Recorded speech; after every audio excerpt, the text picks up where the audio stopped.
and welcome back to our channel. Ayaw mo kalimot o pag-subscribe o pag-click sa notification bell below para sa new updates sa atong YouTube channel na Radyo Drama Bisaya. And daghang salamat sa inyong pagpadayong pagsuporta o pagpaminaw sa atong Radyo Drama Bisaya. Just chill and relax and enjoy the show. Ngano, ikaw pa. Nahigugma eh. Oh, uy.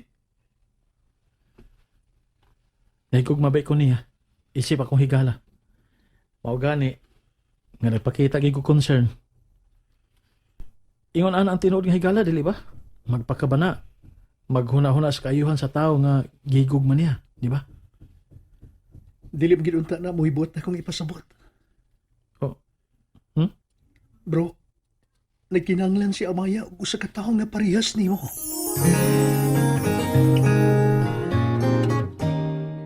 My dear. Ay, ayaw ka sa ko ha. Kaya ano di ay? May ipangutaan ako, medyo personal, pero imposible sa tingali nga mairita ka. Kay, sa tanaw na ko ni mo, dili man ka utok ug pareha sa ubang mga tao, gwed. Shoot straight. Okay. What if, Dili ko makapasar sa standard anang tawana? what if pasado ka? Dili ko makadali-dali og hatag sa akong tubag ha. Gawas ta ingon ani lang. Dili lisod higugmaon si Eric. Tuod kay dili siya kuripot. Ha? Ganahan jud kay ko sa mga tao bitaw nga galante. Hmm? Uy. Ngano ikaw? Dili? Ganahan di ka? Malingaw ka sa mga lalaking tihi? Of course not. Oh, di ba? Nindot nga makakita yung kag partner nga naana ni Antanan. Like ni Eric. Dili man tingali siya basta-basta, di ba? Di ako believe ni mo, may kang mubasa. Angay ni mo no, nag-sideline unta kas pagpanagna. Kay kun kwarta lang mo'y hisgutan, dili na gyud siya mabintahaan. Mabito na kaingon jud ko nga yabag tug utok ang nahimo niya ka live-in nga mibiya ni Eric. Kay uban sa kong igagaw, buhong siya uy. Dili lang kay sa pagpangga ko, dili hasta na sa kwarta. Maayo gud kay mangita kwartas Eric. Makamauning mulaban sa iyang kinitaan. Makamao siya kung unsaon pag-manage ang iyang sapi aron dili daling mahanaw sa iyang panudlanan. Kamao man gud siyang muduwa sa dagan sa iyang pangita as entertainer. Kamao na siya mudakop sa sapi. Kamaog yung mutipig ba? Labaw sa tanan, kamaog yung mulantaw sa ugma. Stricto lang gid siya sa trabaho, no? Aw, uy. Di to gustog langan-langan. Kamao sa tung muhatag og bilis sa oras. Kay para niya, time is gold. Maong dili angay usikan. Maong kun manguyab ka ni siya nimo, ayaw tiyog paanto sa ha. Kana kun gusto kang mabulahan.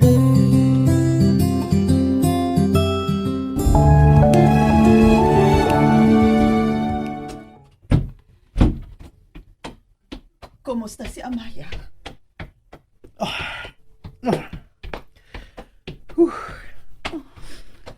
Wala gyud siya makita ni Bro Roy. Miapas ko dito sa dapit din mahimutang ang gingon nga studio. Nga gi pa nag-iya sa leader sa banda nga giapila ni Amaya. Pero namiya na mi dito kay nagpabiling ngit-ngit ang dapit. Wa gyud taw. Pero nakasiguro ko nga dili na sa tumuhunong sa pagsakripisyo si Roy para lang makita si Amaya. Nasad. Iya na sang giamong ang iyang kaugalingon sa mga kabuang ni Amaya. Dong, ingatong bata nga iya na ng undangon. O pasagda na lang niya si Amaya. Kay tingalig mauraon niya na iyang kamatyan.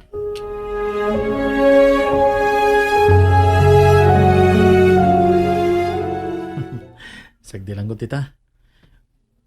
Wala nang imong kaikog diha eh. Wa man bitaw ko nimo sugo ah. Ako mismo ang midudho sa kong kaugalingon aron mag-apil-apil sa inyong problema ni Amaya.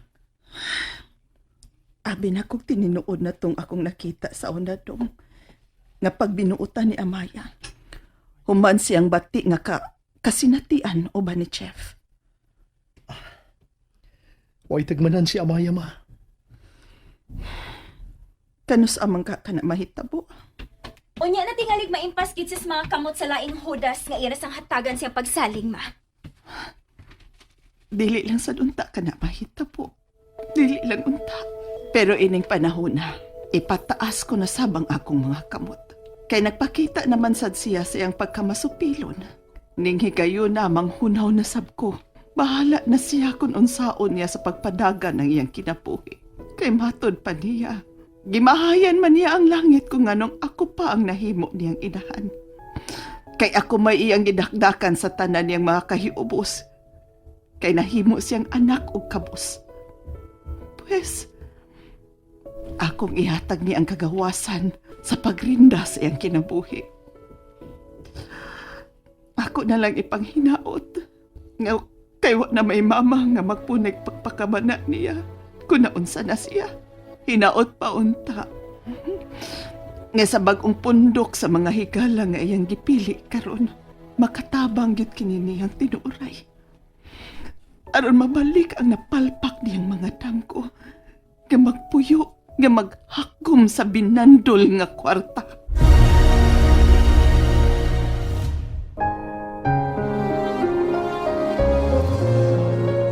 Ipiyong ko na lang ang akong mga mata. O dili namang hilapot. Aron way tudlo ni Amaya nga magtulisok na ako sa lain na sabunya nga pagsutya. Kay ako mang kahaang nagdaog-dangan siyang kinabuhi. Pues, ako na gid siyang buhian sa hingpit. Tita, Og ikaw dong, unong na lang sa imong mga pagsakripisyo dong. Ayaw isuka lang imong pagkatao sa akong anak. At tubangan ang kaugalingon imong kalipay ug ang imong ugma. Ayaw isugbang imong kaugalingon sa kayo nga gihaling na usab ni Amaya. Dawatan na lang ang ako mga pasalamat sa kaayo nga imong gipakita ug sa imong concern nga imong gipahinungod nga to kaniya.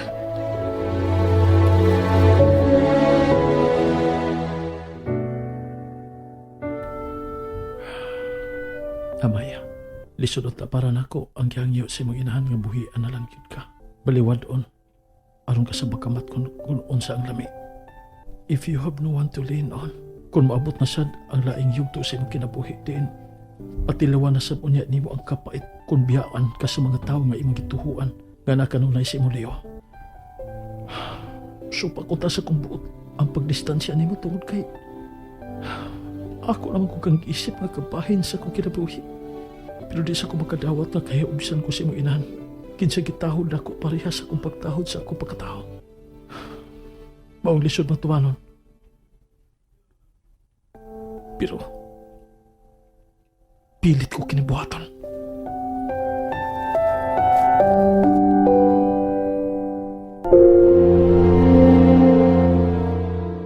Mangin lang gani kay nalingaw rasan si mama nga gipadayon na gid hato ang parlor. Salamat kay natudloan na gid niya ang iyang kaugalingon sa pagbaliwao na sa pagkawa na sad ni Amaya. That's what you think? My love, Try niya paniid niya. Kung masod na niya siya siyang kwarto ini kagabi eh. ha? Ngano di ay? Aron matubag ng imong pangutana. Buhata lang ang unya kong gingon. My love, Og sultiho niya kung unsa imong gibati. Kung imo na siya makitan. kay ngano mo di ay? Sultihin na lang ko, my love. No, Ha? mayo nang ikaw mismo ang masusi. Pero dili ka makaingon nga nagtumo-tumo ra ko. And that's it, everyone. Stay tuned for the next episodes. Bye!